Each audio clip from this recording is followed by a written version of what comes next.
I'm Helen Whitaker, 68 years old, and for most of my life, my son was the center of my world. This past December on Christmas Eve, I stood on his porch in the snow gift bag in hand, waiting for someone to open the door.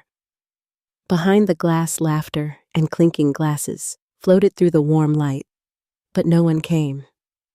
The cold seeped into my gloves as the minutes dragged on, and I kept wondering if maybe I had made a mistake. When the door finally opened, the welcome I received was not the one I had imagined. That night became the first time I truly understood just how far away my family had drifted. Before I go any further, let me know where you're listening from in the comments. And if you've ever felt like a guest in your own family, tap that like button so more people can hear stories like this. I grew up in a small Midwestern town, the youngest of 4 in a family where kindness wasn't something you talked about, it was simply expected. My parents taught us to help before being asked to give without keeping score, and to always make room at the table for one more. It wasn't an easy life. My father worked long hours at the mill, and my mother kept us fed and clothed with what she could stretch from a modest budget. I learned early that the measure of a person's worth wasn't what they had, but how they treated the people around them. When I married David, a gentleman who shared those same values, we made our home in a modest 2-bedroom bungalow on the edge of town. Mark came along a year later, and from the start, he had an energy that kept me moving, curious eyes, quick feet, and a laugh that could change my whole day. We didn't have much, but we had enough, and I took pride in giving him a childhood filled with warmth and the sense that home was a place he could always return to. Over the years, I worked nights in the hospital kitchen cleaning trays and brewing coffee for patients who couldn't sleep, then coming home to pack Mark's lunch and walk him to school. When David passed away in his early 50s, it was just Mark and me. I tightened the budget, picked up extra shifts, and kept the house running. My only wish was to see him secure and happy. When he married Lydia, I wanted to believe he had found someone who shared the same sense of family I had carried all my life. But as time went on, I began to notice the small changes. Phone calls grew shorter, then fewer. Holiday invitations arrived later each year, and more often from Lydia than from Mark himself.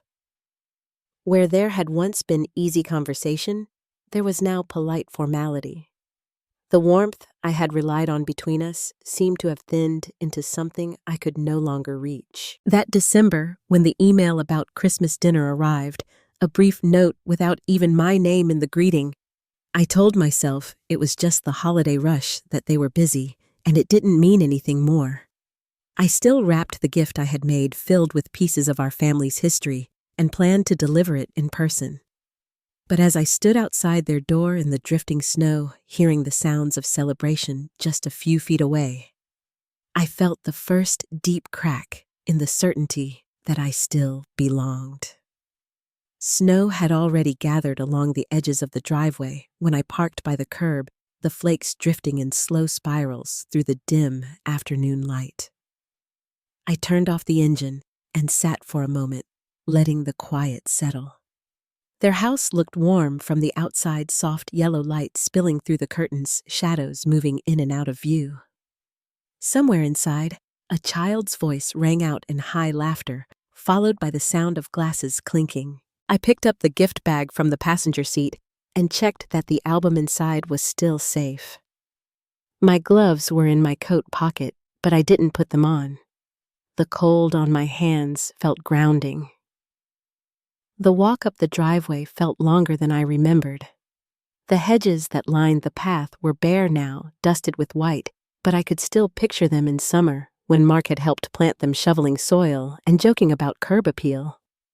I climbed the front steps, carefully mindful of the ice that had begun to form on the edges. The doorbell was sleek and new, a digital chime instead of the old brass button I remembered. I pressed it once, leaning back to look at the wreath hanging on the door. Inside, the laughter didn't fade. I waited, expecting footsteps or a shadow behind the glass, but none came.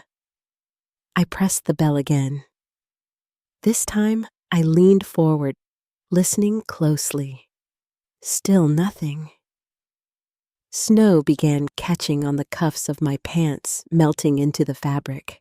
My boots made small wet spots on the mat. A car drove slowly down the street, the driver giving me a quick nod as they passed.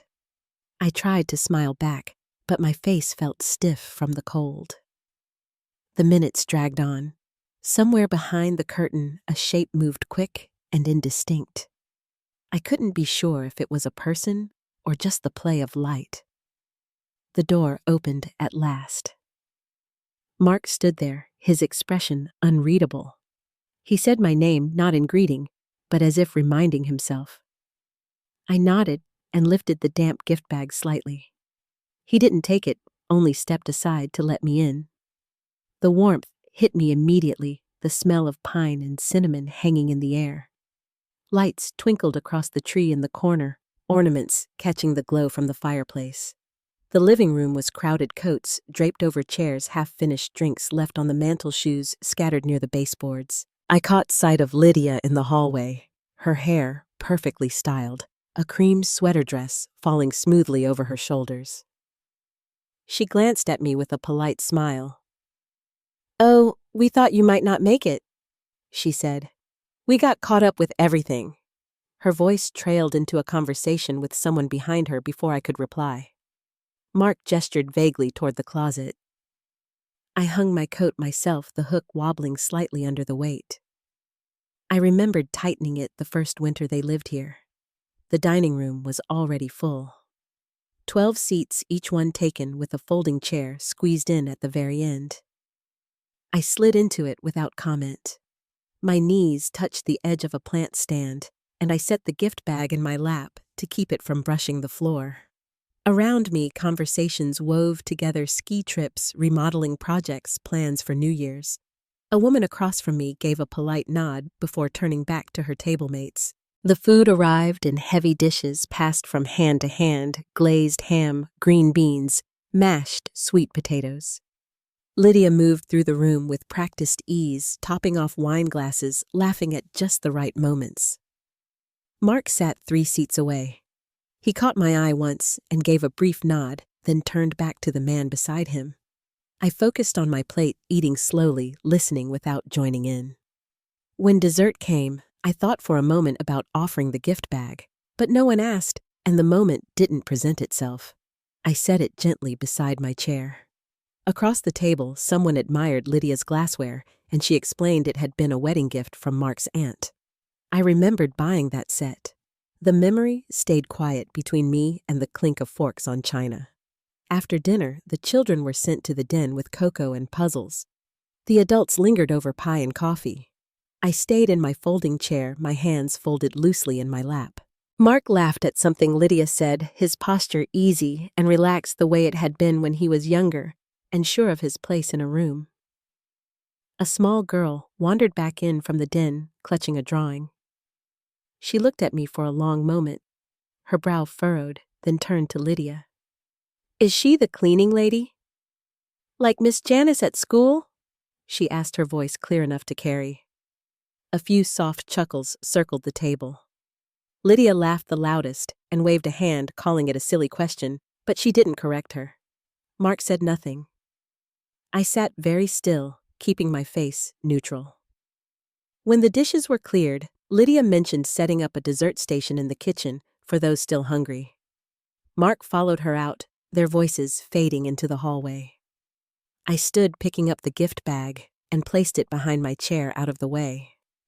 In the living room, framed photos lined the wall: recent family vacations, school events, smiling group shots. There were none of the older ones, none from the years before Lydia, not even the graduation photo I had once framed myself. By the time I returned to the table, Lydia was carrying in a tray of small cheesecakes. She offered me one with the same polite smile she had worn earlier, then moved on without waiting for a response. No one asked me to share a story or join a conversation. The evening moved forward without my presence anchoring it in any way. As the night thinned and guests began to leave, I lingered near the hallway, unsure whether I should head home or wait for some sign that I was meant to stay. Mark was in the kitchen, stacking containers of leftovers. Lydia stood beside him, scrolling through her phone. Neither looked my way. The wind outside had picked up, rattling the windows. I made my way to the den, where a small pull-out sofa sat against the wall. It wasn't meant for guests, just for the children's movie nights. I eased myself down onto it, folding my coat over the armrest. The only blanket nearby was printed with cartoon dinosaurs. I pulled it over my knees and stared at the rows of toy bins along the wall. In the corner, a paper family tree hung on poster board. My name wasn't there. I lay down, adjusting my legs to fit the short length of the mattress. The sounds of the house quieted footsteps overhead, the low hum of the refrigerator, a distant door closing. I closed my eyes, the fleece warm against my hands, and waited for sleep to come. Morning would bring its own kind of chill, though not from the snow outside. By morning, the gray light pressing through the den's thin curtains made the colors in the fleece blanket look washed out. My shoulders ached from curling into the short pull-out sofa, and the crook of my neck felt tight from the awkward angle.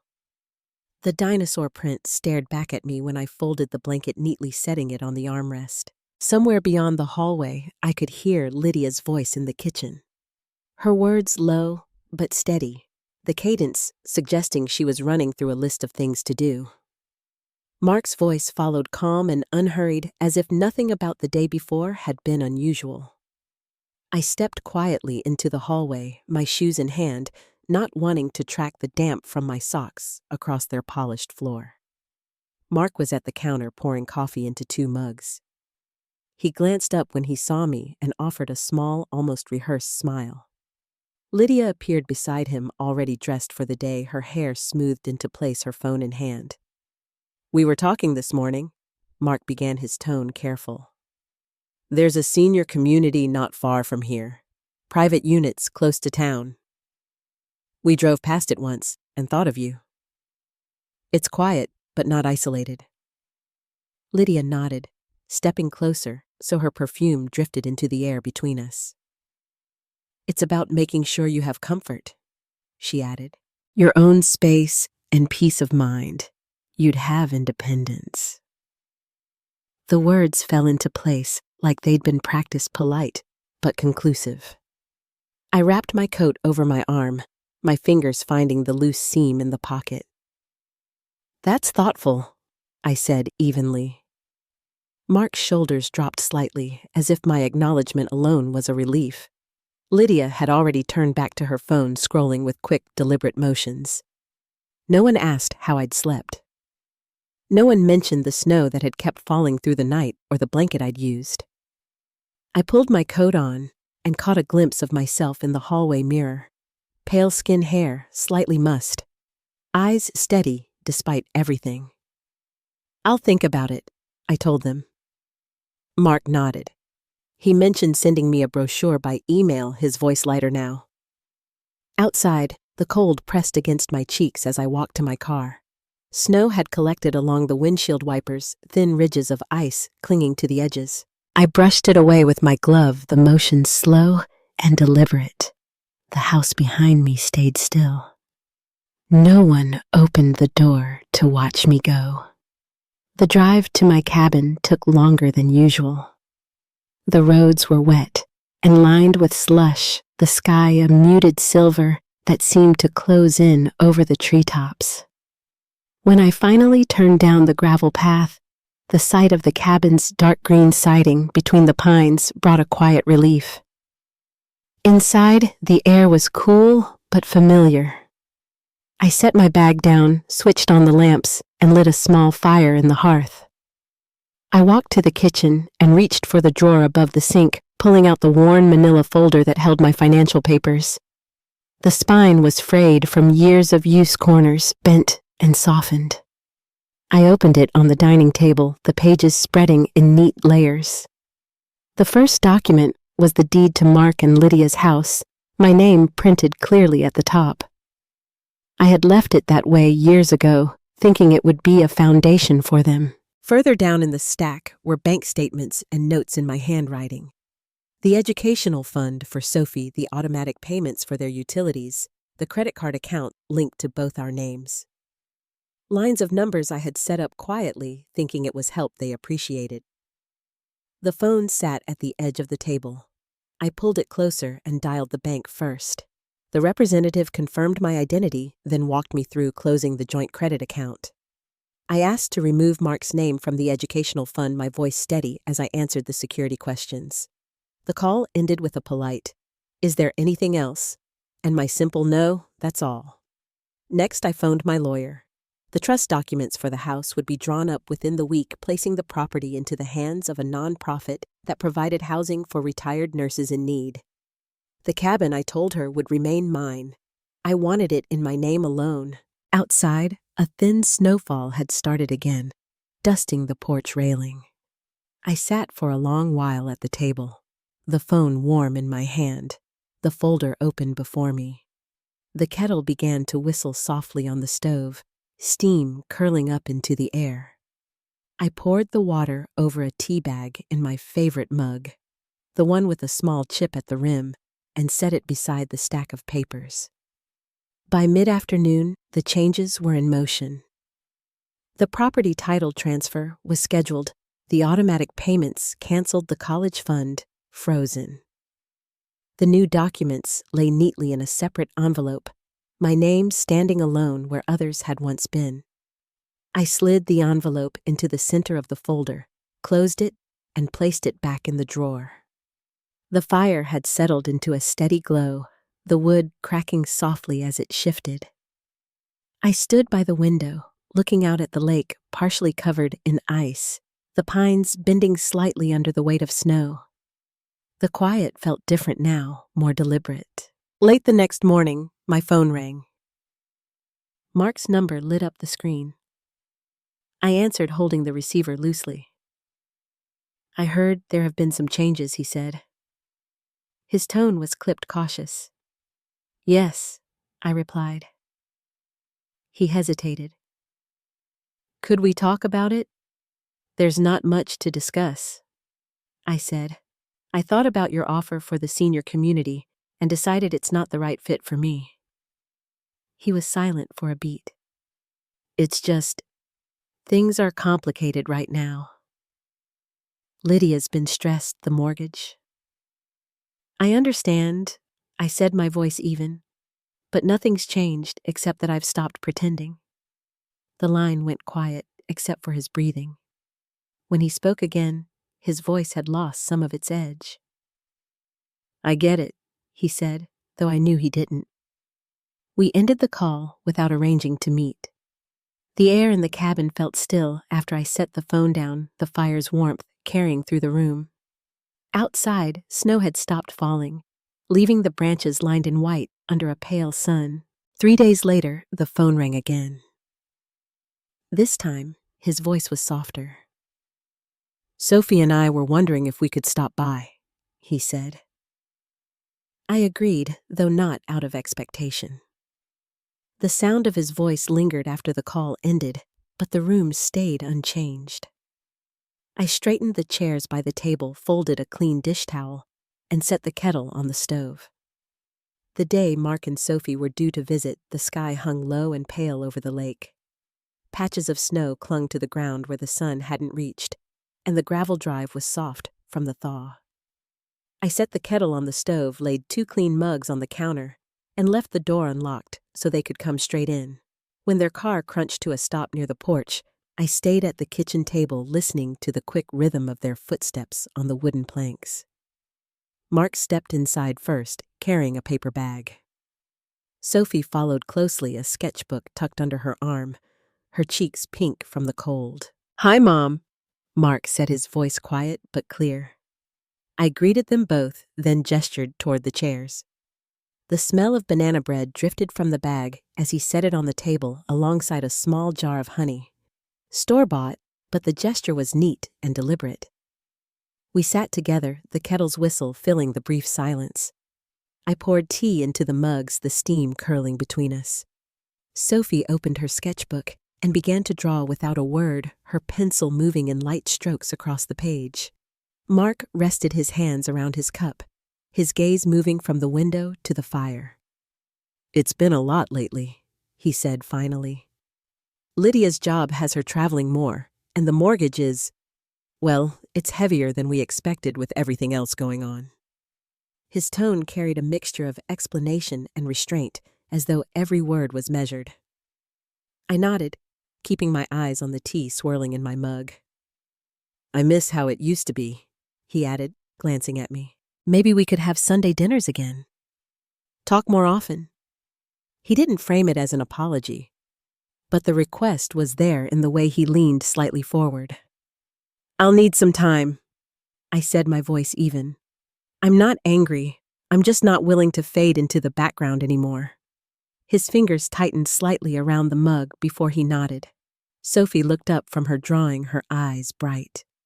She tore a page from her sketchbook and held it out to me. On it was a simple cabin, a figure in a red coat standing near the porch, and a small fox curled at her feet. "For you," she said softly. I thanked her, smoothing the paper gently before setting it aside. When they stood to leave, Mark hesitated at the door, as if there was more he wanted to say. But he only held it open for Sophie, and they stepped out into the chill without further words. I watched them cross the drive, the sound of the car door shutting, breaking the stillness for a moment. The quiet after they left felt layered, not empty, but holding its own kind of weight. I pinned Sophie's drawing to the refrigerator with a small magnet and poured another cup of tea. Outside, the light had shifted, casting long shadows from the trees onto the snow. That afternoon, a soft knock came at the door. When I opened it, Carol stood there, her hands wrapped around a tin of cookies. Her cheeks were windburned from the cold, and a knitted scarf was looped twice around her neck. "A few of us get together at the rec hall every Thursday," she said. "Retired nurses, caregivers, women who've raised families. We have tea, maybe a walk if the weather's decent. You'd be welcome." I accepted the cookies with a thank you, and she pressed a small flyer into my hand. Across the top, in looping script, were the words, "Lantern Women." Carol smiled once more before heading back across the trail toward her greenhouse, the crunch of her boots fading into the distance. Later that night, I sat by the fire, the flyer resting on the side table. The words stayed with me, especially that name, quiet light, steady, and unassuming. The next morning, I pulled on my coat and boots and stepped out into the sharp air. The trail to the rec hall wound between bare trees, snow cracking under my steps. The hall's door was propped open, warm air, and the hum of voices spilling out. Inside, Carol waved me over to a long table where a pot of tea steamed gently. No introductions were forced, no questions pressed. A seat was open, a mug already waiting. One woman sat at the far end, knitting another, sorted through a stack of old photographs, and a third wrote in a small notebook. I stayed for nearly 2 hours, the conversations flowing easily around the table without demand or expectation. When I left, the walk back to the cabin felt lighter. The air smelled faintly of wood smoke, and the snow beneath my boots seemed softer. By the time I reached the porch, the sun was beginning to set, streaking the sky in pale gold and lavender. The kettle was still on the stove from the morning, and I filled it again, setting it to heat while I unwrapped one of Carol's cookies. Somewhere across the lake, a single light flickered on in her house, a small, steady glow in the deepening dusk. I didn't feel alone. The Thursday after my first visit with the Lantern Women, the air had a damp edge to it. The lake was still frozen, but thin rivulets of water ran under the top layer, dark and slow. I pulled on my boots, tucked the flyer Carol had given me into my coat pocket, and walked the trail toward the rec hall. Inside, the long table was already set with a teapot, small plates of biscuits, and a scattering of mismatched mugs. I slipped into the seat between Carol and a woman named June, who had a gentle smile and a scarf knit in wide bands of blue and cream. Across from me, another woman sorted a stack of recipe cards into neat piles. Conversation moved in quiet currents, a neighbor's new grandchild, someone's plans to repaint their kitchen, the snowstorm forecast for next week. I listened more than I spoke, letting the rhythm of their voices fill the room. After tea, June suggested a short walk before the clouds settled in. The five of us pulled on coats and hats, stepping out into the clean bite of winter air. The trail looped behind the hall, winding through pines and past an old split-rail fence. Snow crunched under our boots, the only sound between pauses in conversation. When we reached the clearing by the bend in the lake, the others stopped to watch the light glint off the ice. I lingered at the back, looking toward the far shore where my cabin sat, its roof barely visible through the trees. Back inside the hall, Carol handed me a folded sheet of paper. "In case you want to join the spring fundraiser committee," she said. I tucked it into my pocket, feeling the faint weight of possibility. When I returned to the cabin, I set the paper on the table beside Sophie's drawing. The afternoon light was thin, fading early behind low clouds. I lit the fire, made a pot of tea, and sat with my notebook jotting down a few thoughts. The stillness felt balanced, not empty. The next morning, I woke to a fresh layer of snow softening the edges of the drive. A message from my lawyer sat in my inbox. The property title transfer for Mark and Lydia's house would be finalized by the end of the month. She confirmed the nonprofit would handle all notifications, and there would be no further involvement required from me. I made a list of the remaining accounts and went through each one in turn. The heating bill I'd been paying for their house was canceled with a brief call. The internet service was closed under my name. I froze the college fund for Sophie, the voice on the other end confirming the lock would take effect immediately. Each step felt deliberate, the changes stacking neatly like folded laundry. By midday, a light snow was falling again, settling against the window panes in uneven patches. I wrapped myself in a thick cardigan and read by the fire until the sound of tires on gravel drew my attention. Through the window, I saw Mark's car pulling into the drive. He came to the door, alone this time, his hands shoved into the pockets of his coat. "Can we talk?" he asked when I opened it. We sat at the table, the fire behind us. He leaned forward slightly, his elbows resting on his knees.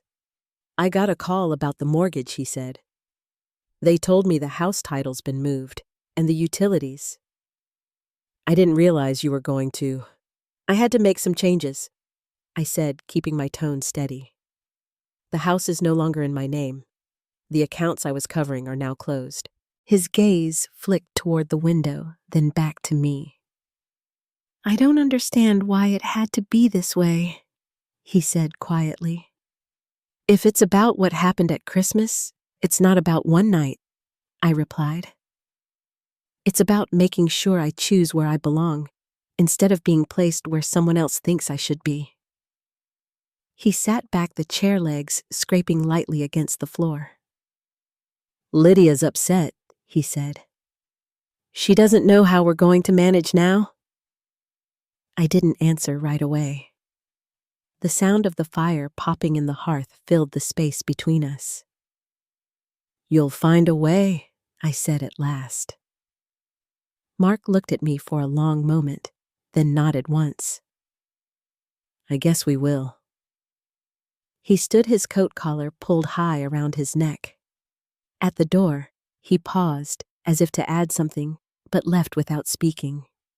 The cabin was quiet again after he drove away the snow outside, blurring the view of the lake.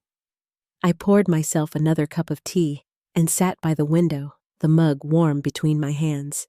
On the table beside me, Sophie's drawing caught the glow of the firelight, the red of the coat standing out against the pale paper. That evening, as the light faded, I lit a single candle on the windowsill. Its reflection wavered against the glass, a small, steady flame in the growing dark.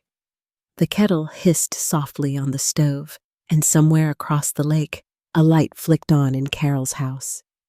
2 days after Mark's visit, The cabin was wrapped in a steady fall of snow. It layered the porch railings, softened the edges of the path, and blurred the line where the lake met the trees. I lit the fire early, letting the heat sink into the walls.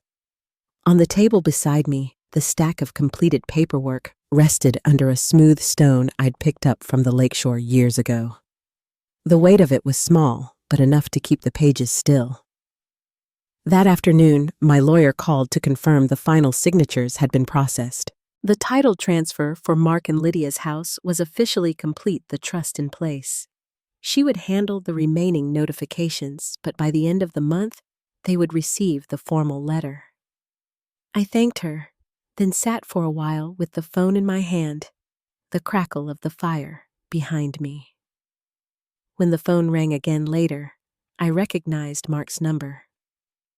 His voice was quieter this time, each word slower. "I guess we got the letter," he said. "Lydia's having a hard time with it." There was a pause, the faint sound of him shifting the phone from one ear to the other. "She thinks we should have been told sooner." "It was a decision I needed to make on my own," I said. Another silence stretched out between us. "Sophie's been asking to see you," he said finally. "Maybe we could come by this weekend." "Yes," I answered. "That would be fine." On Saturday, their car pulled into the drive just as a break opened in the clouds, letting a spill of pale sunlight across the snow. Sophie bounded up the porch steps ahead of Mark, her boots scattering a fine spray of powder. She held a paper bag, crumpled slightly at the top, and placed it carefully on the table when she came in. Inside was a loaf of bread, its crust golden wrapped in wax paper. As I sliced it, Sophie set her sketchbook on the table, turning to a page she had started earlier. Mark stood nearby, glancing now and then toward the window. "I'm not here to argue," he said, his voice steady. "I just wanted to understand what this means. It means the house is no longer part of my responsibilities," I said, placing slices of bread onto a plate. "And the accounts I was covering are closed. That's all." He sat down across from me, his hands folding on the table. "We'll figure it out," he said after a moment.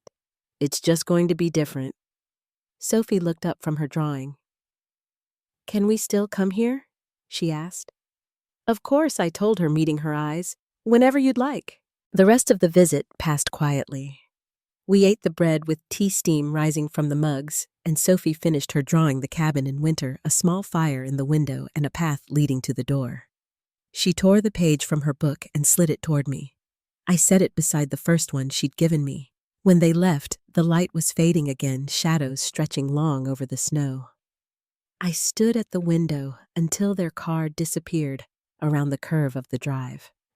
Then I pinned Sophie's new drawing next to the other on the refrigerator, the edges curling slightly in the warmth of the kitchen. That evening, I walked the trail to Carol's house. The snow under my boots had hardened in the cold, crunching with each step. She opened the door before I reached the porch, the glow from inside spilling into the dusk. "You're just in time," she said, stepping aside. A few of the lantern women were gathered around her table, cups of tea steaming beside a plate of scones. Conversation flowed easily, updates about family plans for the fundraiser, a story about someone's long-ago road trip that had us all smiling. I listened, spoke when it felt natural, and let the rest drift over me like the warmth from the fire. When I returned to the cabin, the night was clear and still. Stars pressed sharp and bright against the dark sky, and the air carried that deep cold that makes sound travel farther. From my porch, I could see the light in Carol's kitchen still glowing. I stepped inside, lit the small candle on the windowsill, and watched its reflection flicker against the glass. The following Thursday, the rec hall was warm with the scent of fresh bread and the faint tang of lemon polish on the tables. I brushed snow from my coat and joined Carol and the others who were already settled in their seats. June waved me over, sliding a mug toward the open chair beside her. The steam from the tea rose in thin spirals, carrying the faint aroma of chamomile. The conversation circled easily. Plans for the spring fundraiser, updates on family visits, small talk about the late-season snow that was still clinging to the edges of the lake. I listened, adding a few words when there was a pause, but mostly let the voices move around me. Across the table, Ruth was sorting a stack of photographs, her fingers pausing on one before she set it aside. Carol leaned over to glance, and they shared a quiet smile. After tea, we bundled into our coats for a short walk. The air outside was cold enough to make each breath visible, the crunch of our boots a steady rhythm along the trail. At the bend in the path, the lake came into view, its frozen surface muted under a skim of snow. We stood there for a moment, letting the stillness settle. I could just make out the faint outline of my cabin through the trees on the opposite shore. Back inside, Carol passed around a sign-up sheet for the fundraiser committee. Without overthinking it, I wrote my name in the next open space. The pen felt warm from her hand, the ink smooth against the paper. It was a small commitment, but it felt solid. When I returned home later, the cabin held the faint smell of the morning's fire. I hung my coat, filled the kettle, and set it on the stove. As the water heated, I took Sophie's 2 drawings from the refrigerator and placed them side by side on the table. The first, with the small fox curled at the figure's feet, had been pinned up for weeks now. The second, showing the cabin in winter, still had the edges from where it was torn from her sketchbook. The phone rang just as the kettle began to hum. Mark's voice was softer than it had been the last time we spoke. "I wanted to say thanks for letting us visit," he said. "Sophie's been talking about it ever since. She's welcome anytime," I told him. He hesitated before continuing. "I know things aren't the same. I'm not asking for you to undo anything, but maybe we can keep finding ways to stay connected." I let the quiet stretch for a moment before answering. "That's possible," I said. "It will just have to be different now." We didn't linger on the call. When it ended, I poured the tea, the steam curling against my face. Outside, the light was already dimming the snow in the yard, taking on a faint blue cast. That weekend, I walked to Carol's for a planning session. The kitchen was warm and bright, the table spread with paper sample flyers and a tin of cookies in the center. Ruth was already there, arranging envelopes in neat stacks. June was jotting down notes on a yellow pad, her handwriting small and precise. We worked for over an hour, deciding on the order of events and who would handle each task. My role would be to coordinate the refreshments, something I could manage from the cabin, with occasional trips into town. The others seemed pleased, and Carol made a note in her planner before closing it with a firm pat. When I stepped outside to head home, the air had shifted. A light wind moved through the trees, carrying the smell of wood smoke from somewhere across the lake. My boots sank slightly into the softened snow as I followed the trail. By the time I reached the cabin, the first stars were visible, faint pinpricks in the deepening dusk. Inside, I lit the fire and set the candle on the windowsill. Its reflection moved gently against the glass, the flames steadied despite the quiet movements of air in the room. From the porch, I could see the glow of Carol's kitchen across the water. It was the only light visible in that direction, and it stayed steady as the night settled in. Winter settled deep into the trees, and the lake froze into a smooth pane of ice under the pale sky. Each evening, I lit the same small candle on the windowsill, its flame steady against the glass. It wasn't a ritual I planned, but it became a way to mark the days, a quiet reminder that I was here, choosing this life. One afternoon, I sat at the table with the will spread out before me. The pages were neatly stacked, the pen resting on top. I had thought long about where everything I had built would go. The cabin would be left to a fund that provided housing for aging nurses with no family support. The rest of my savings would become scholarships for daughters of single mothers studying in caregiving fields. I signed each page slowly, not from hesitation, but with the certainty of someone setting things in their rightful place.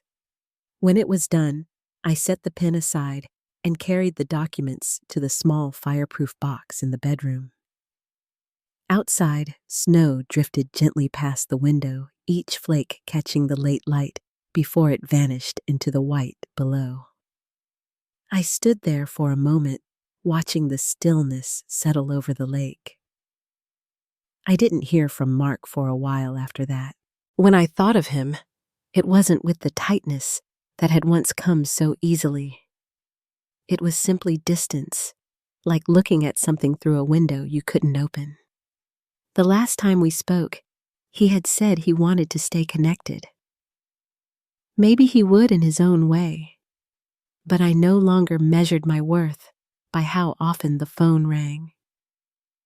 One evening, as the fire softened to embers, I stepped outside onto the porch. The cold was sharp, the air so clear it felt almost weightless. Across the lake, I could see the faint glow from Carol's kitchen window. Somewhere behind that light were the lantern women, steady as ever. I thought about the first day I had walked into the rec hall, unsure if there would be a seat for me, and how there had been one waiting without question. In the quiet, I understood something I had missed for years. Being needed isn't the same as being seen. I had spent so much of my life in the spaces other people left for me. Now I was building my own. I went back inside, closed the door against the cold, and poured a cup of tea. The candle on the windowsill flickered once and then held steady. Some endings don't need to be dramatic to be complete. Sometimes they are simply the moment you decide to stand in your own light. If you've ever had to step back to see yourself clearly, I hope you found a place that feels like yours. And if you haven't yet, I hope you keep looking. The right space is worth finding.